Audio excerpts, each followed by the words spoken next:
Fala galera, beleza? Bem-vindos a mais um Direto do Forno. Dia 21 de abril será feriado nacional em homenagem a Tiradentes. Mesmo mencionando isso, o vídeo de hoje não vai ser uma biografia desse personagem, nem um resumão do que foi em Inconfidência Mineira. Muito mais importante que isso vai ser responder a questão: Tiradentes foi e ainda é um mito? Para responder essa questão, eu vou acabar falando um pouco sobre o que foi a Inconfidência Mineira, o contexto do mundo, do Brasil e de Minas Gerais naquele século XVIII, e por isso eu optei, para ficar mais fácil de entender, dividir o vídeo em 4 partes. Primeiramente, vamos falar do contexto, Brasil, mundo, Minas Gerais.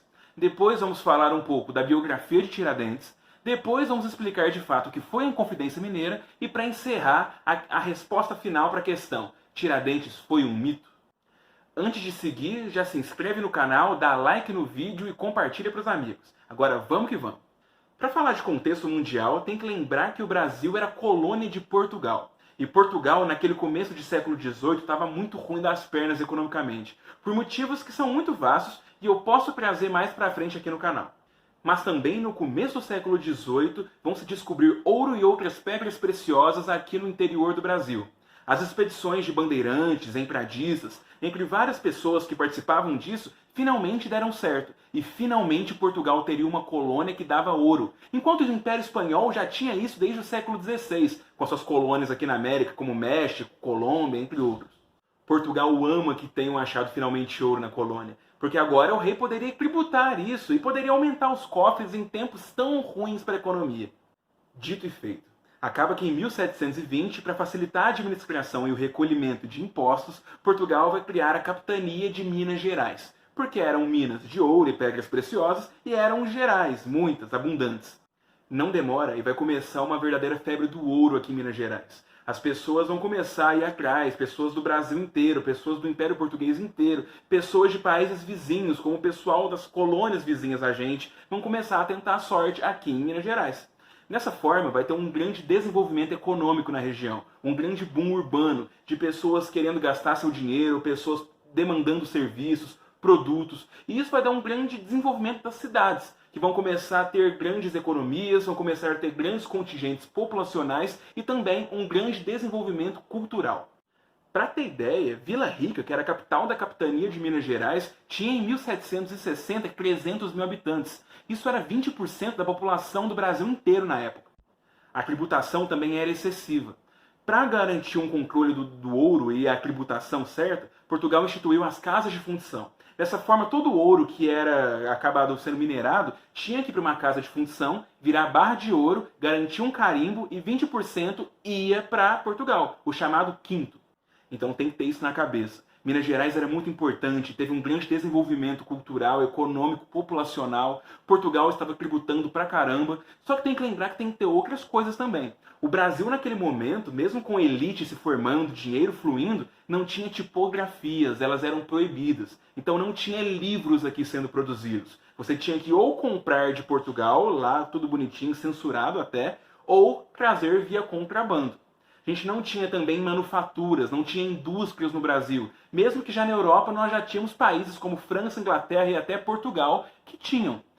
Nossas elites mandavam seus filhos para estudarem na Universidade de Coimbra. E como o dinheiro estava fluindo muito em Minas Gerais, chegou um momento que 50% dos estudantes que tinha lá em Coimbra eram mineiros. Então, olha essa questão. A educação no Brasil, mesmo nessa fluidez de dinheiro, não era tão desenvolvida assim. Tinha que mandar os filhos para fora e até os livros e até mesmo jornais, no contexto que se tinha, revistas e outras publicações, também tinham que ser ou contrabandeadas ou trazidas de Portugal. E para fechar essa parte de contexto, tem que falar duas coisas. Primeiro, que o ouro está começando a acabar. O ouro do Brasil era o chamado ouro de aluvião. Você achava ele nos rios, em pequenas pepitas, ou achava ele muito numa parte recente do solo. Mas era o ouro que acabava rápido, porque ele foi formado muito recentemente. E a segunda questão é que a partir de 1760, achando que podia receber mais, Portugal acabou instituindo a derrama. O que era a derrama? Basicamente, a Capitania de Minas Gerais tinha que todo ano enviar 100 arrobas de ouro para Portugal, via imposto. Isso dá 1.500 quilos de ouro. O problema é que o ouro estava acabando, tinha também a questão da sonegação de imposto de ouro, que muita gente que achava ouro escondia das casas de fundição, simplesmente não pagava imposto, Mas Portugal estava incisivo. Eles queriam ouro, precisavam de ouro e iriam tributar até onde fosse necessário. Caso a capitania de Minas Gerais não desse o ouro, ia ter a derrama. O que é isso? As câmaras municipais de cada cidade iam ter que pegar as propriedades das pessoas, negociar a dívida com elas, até dar o que fosse mais ou menos o valor dessas 100 arrobas de ouro para Portugal. E o pessoal, obviamente, começa a ficar muito irritado quando as dívidas começam a se acumular. E é nesse contexto que se insere Joaquim José da Silva Xavier, o Tiradentes, e a nossa segunda parte do vídeo. O menino Joaquim vai nascer em 1745 na capitania de Minas Gerais. Mas não se engane, ele não era pobre, marginalizado. Na verdade, a historiografia hoje considera que a família dele tinha sim posses, propriedades, escravos, muitos aparatos de mineração e eram até uma espécie de classe média ascendente na época. Só que os pais dele vão morrer quando ele é muito novo, e ele vai acabar sendo passado por um tio dele que era cirurgião dentista. Dessa forma, aprendendo o ofício familiar, ele vai ganhar o apelido de Tiradentes, que diziam que ele era muito bom. Além de ser profissional liberal nessa brincadeira, ele era comerciante, também se arriscava como minerador, e depois de um tempo acaba sendo alferes do que era a polícia da época. Alferes era o primeiro cargo de oficialato, então dava até um soldo decente e também era um passaporte para ele entrar e ter contato com as famílias mais abastadas da capitania da época. Essa elite da capitania e da capital que o Tiradentes acabou interagindo, como os poetas Cláudio Manuel da Costa, Tomás Antônio Gonzaga, Alvarenga Peixoto, eram todos também ligados ao funcionalismo público da capitania. Pra vocês terem noção, Cláudio Manuel da Costa era o juiz da região, o Tomás Antônio Gonzaga ele era membro da administração da capitania, e essa galera era todo fruto da Universidade de Coimbra, já eram de elite, tinham bastante dinheiro e também, por essa influência da universidade, tinham contato com ideias iluministas, que já tinham deixado muito forte a sua marca no mundo ao influenciar a independência dos Estados Unidos, que tinha acontecido em 1776. Tiradentes era sim leitor dessas ideias iluministas, ele tinha contato, sabia conversar, e aquela coisa, ele tinha uma leitura muito boa também de um pensador chamado Abad Royal, um francês, também do século XVIII, que tinha feito uma grande análise sobre os motivos da queda da administração portuguesa no mundo, da queda do Império Português, e também das razões que motivaram a independência dos Estados Unidos, falando muito mal do poder centralizador, da autoridade magnânima do Império Britânico, da força que eles tinham, da tirania, que era cobrar impostos excessivos. Então isso tudo influenciou tanto Tiradentes quanto aquelas elites da capitania de Minas Gerais que tinham também contato com essas ideias iluministas. E não era só essa galera que eu citei, não. Tinha padres, militares, outros funcionários públicos, pessoas que mexiam com comércio, tráfico de escravos, mineração. Então esse pensamento iluminista também foi influenciando, em alguns mais, em outros menos, partes da elite da capitania. Além dessas ideias fluindo na capitania e nas elites, nós tínhamos também muitas questões pessoais de muitos membros dessa mesma elite com Portugal, como as dívidas atrasadas, o ouro que tinha sumido e também diminuído o lucro de muitas famílias, o medo da derrama, de realmente a capitania ter que pegar propriedades que também cairiam nos mais ricos, para juntar o equivalente a 100 arrobas de ouro. Então estava tudo naquela. Fora também que, puxando um pouquinho para o contexto dessa galera que o Tiradentes também era amigo e estava sofrendo junto, era a ação do governador da capitania de Minas Gerais, Cunha Menezes, que estava fazendo apenas política para a galera mais próxima dele, para o grupo de amigos comerciantes dele. Muito agressivo, muito violento e que tinha deixado uma marca muito ruim para muitas elites da capitania de Minas Gerais. Essa questão da briga com o governador, as elites meio que unidas em um sentimento de ideias, mas também em questões pessoais, tudo com o Tiradentes incluído lá, acabou motivando já a nossa terceira parte do vídeo, o nascimento da Inconfidência Mineira. Acabou que a causa da Inconfidência Mineira engloba muito da briga que a galera já tinha, a elite já tinha, com o governador Cunha Menezes, que governou de 1783 a 1788. Quando ele vai embora, vai chegar o Visconde de Barbacena, um cara que já chegou com um objetivo claro, ia ter a derrama. A elite mineira já ficou então naquela, muita gente endividada e todo mundo com medo de ter que ter essa negociação da dívida e muita gente perder propriedade nisso, até dar o valor dos 100 arrobas de ouro que devia ter todo ano. E tem que pensar que estava acumulado, então o governo de Portugal já achava que estava uma dívida de mais de 540 arrobas de ouro. Então ia ser uma derrama realmente muito implacável, ia pegar a propriedade de muita gente.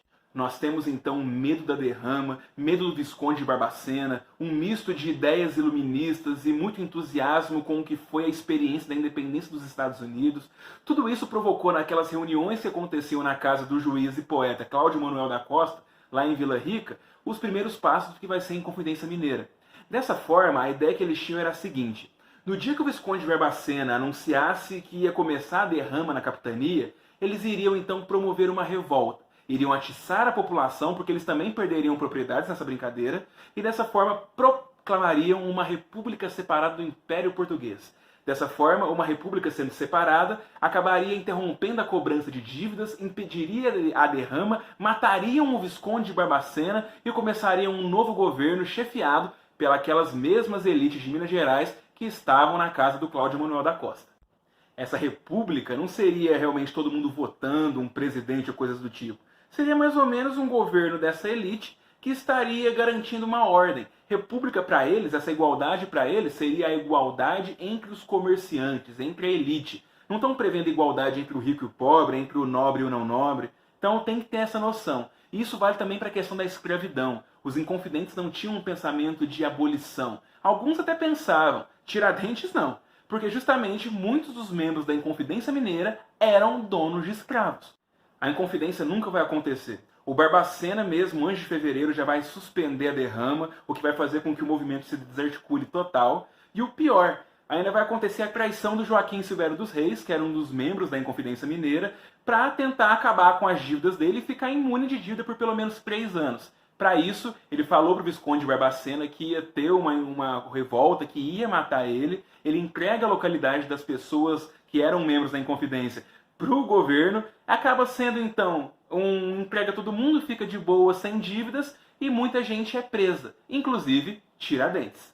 E nisso, galera, a gente já vai para a quarta parte do vídeo, a mitificação. Tiradentes, então, era um mito? Era um herói? O que ele era? Era apenas um cara querendo acabar com os impostos? Ou ele era um herói iluminista tupiniquim?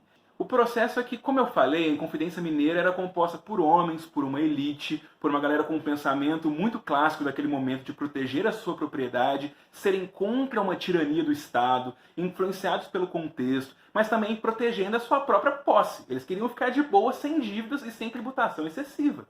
Tiradentes era um dos mais ativistas de fato e acabava transmitindo essas ideias para o público em geral. Na mesa de bar, ele fazia isso muito bem. Ele tinha um experimento meio fanfarrão, muito um herói à brasileira. Mas o ponto acaba que ele é também um cara, não é um mito. Ele é uma pessoa com erros, com qualidades, com ideias. E acaba que quando acontece o julgamento dos membros da Inconfidência Mineira, Tiradentes acaba sendo o único que vai ser morto. Mas o ponto é, muita gente também tinha sido sentenciada à morte. A rainha da época, Maria I, a louca, ou a piedosa, dependendo do país onde você está, aqui ela é louca, em Portugal ela é piedosa, acaba comutando a pena de muitas pessoas, inclusive do Cláudio Manuel da Costa, para degredo, ou seja, exílio do país, perdendo propriedades, essas coisas. Tiradentes acaba sendo o único que vai ser morto justamente porque ele é o que tem a menor posição social. Não porque ele é pobre, mas é que ele tem poucos títulos comparados aos grandes ali. Ele não era um grande comerciante como os outros eram, um funcionário público, um juiz ou coisas do tipo. Ele era um oficial de baixa patente, ele tinha suas propriedades, mas era realmente o menos relevante ali. E conforme o processo Tiradentes vai acontecendo, com a morte dele em 21 de abril de 1792, 3 anos depois, acaba que tem uma certa mística em cima disso, que vai surgir a partir do século XIX. Porque, afinal de contas, Dom Pedro I, Dom Pedro II, no Brasil Imperial, não vão cultuar um cara que foi contra o império da avó deles, da bisavó de Dom Pedro II, no caso. Acaba que ele só vai ser lembrado mesmo com a proclamação da República, porque ele era um alferes, um militar, que já tinha falado de república antes de ser modinha, e também era o cara que morreu, foi martirizado. Então começa nesse momento uma grande criação narrativa em cima de Tiradentes, como um mártir da liberdade. Então percebam como Tiradentes acabou virando uma narrativa, um símbolo. O cara foi depreciado por alguns governos imperiais, lembrado em governos militares e republicanos, sempre sendo usado como símbolo e passado de uma grande verdade, de uma narrativa vitoriosa. E olha o tanto que é interessante, o feriado de 21 de abril começa em 65, no começo da ditadura militar, no governo do Castelo Branco, justamente porque naquele momento, tentando cada vez mais ganhar legitimidade, a ditadura precisava de um símbolo, de um mártir que também lutou pela liberdade, lutou pela república e era um militar. Então vamos perceber como essas narrativas são construídas, como Tiradentes não foge disso, e respondendo à pergunta inicial do vídeo, Tiradentes não era um mito, galera. Ele era um ser humano, envolveu o contexto de seu tempo, contribuiu para o processo histórico, tem muitas coisas interessantes a serem pesquisadas sobre ele, sobre a Inconfidência Mineira e sobre todo o jogo político daquele momento, que serve muito até de aprendizado para a gente hoje. E, de novo, para encerrar, Tiradentes não era um mito, mas foi transformado em um. Galera, bom feriado!